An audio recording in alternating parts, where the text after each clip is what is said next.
All right, fans of music, welcome back. It is Dave, the real music observer, observing real music in real time for real people just like you right there. Just like yours truly right here. This is a follow up video to a video I did yesterday. And are the Steve Perry interview questions rigged? That is the topic of this video. I've come to this conclusion watching these interviews, and it's the same topics. Look, this is probably what happens, and it's really not complicated. Steve's team grants an interview to a radio station, and then there are some conditions that the radio station has to follow. Questions they can ask, questions they can't ask, topics they would like discussed, topics that they wouldn't like discussed. All right, I love Steve Perry, and he's been very candid in these interviews about the personal stuff, almost to a point where it's like, dude, okay, it's what you went through. It's we get it, and we're sorry that you went all through all this stuff. But there are some of us out here that would like some music, red meat. Like, give us something that caused you to not come back to Journey in 98. We know about the hip, we know about the timing. The 98 stuff to me would resolve a lot of questions, all right? Journey, supposedly, according to Kane's book, tried to accommodate Steve Perry. And I've heard this before. He could sit on a stool, he wouldn't have to, we'd try to tour where it wouldn't be such a grueling night after night event. All of those sorts of things.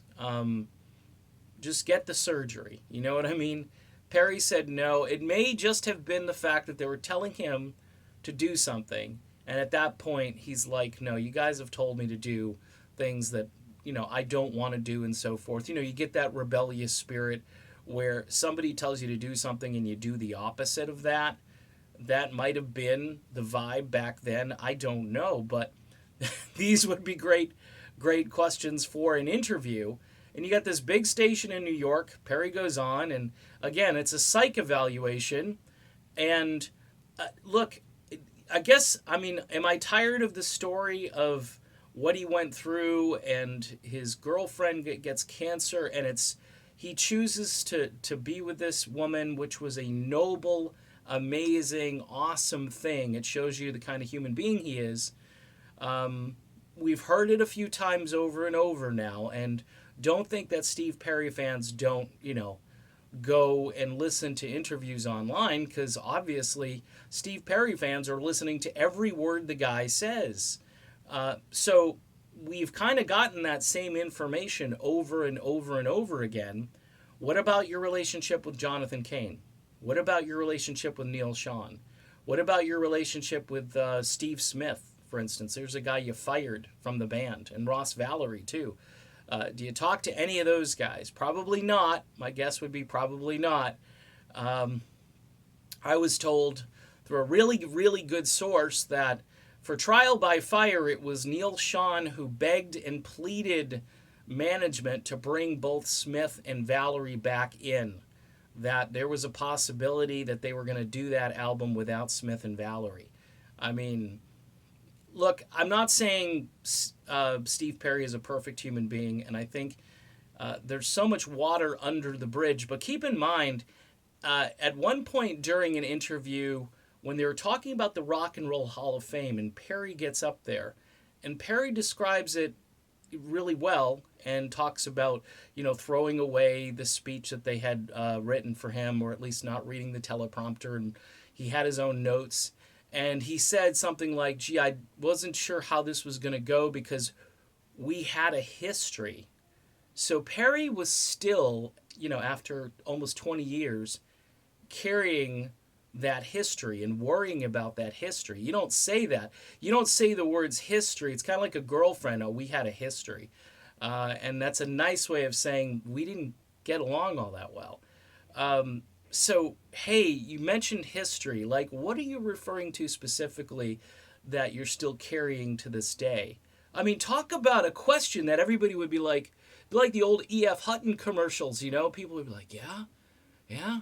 It'd just be a great question, but we're not getting it. And we're probably not going to get it unless Perry mistakenly goes off the grid and doesn't, you know, give the prepared notes to the person who may just ask him a crazy off the wall question. I'm wondering if he'll be interviewed by Mitch LaFon, who has asked some pretty hard ass questions. I'm just going to say that. And, you know, I got to give Mitch credit. He does a great interview. Eddie Trunk, to me, it sounded like the old corporate interview. It wasn't a bad interview. But, you know, there are some folks out there that have done a better job interviewing Steve Perry than others. But all the interviews to me kind of sound the same. I mean, it's just great to hear Steve's voice, and everybody's banking on just sitting down to listen to this man speak. That's what's getting these stations ratings in these morning drive time formats where, you know, at that point, people are just glued in listening to Steve Perry talk. By the way, you know, for all of those folks who think that you can't play a new song in morning drive, you can have somebody speak for 20 minutes nonstop, apparently. And unless you know that Steve Perry's voice as soon as you hear it, you're likely to tune out in these major markets. So, again, I'm not buying the fact that people are this shallow. But then again, I give music fans way more credit than corporate radio does. So that's not a surprise, I guess. All right, so I'm done with this. Are the questions rigged? You go back and listen to these interviews and tell me where there's a lot of variance, or, you know, talk amongst yourselves. I don't know.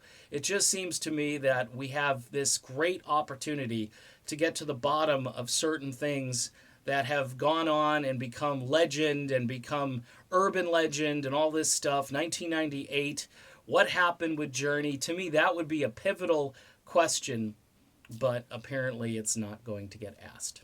All right, done. See you soon.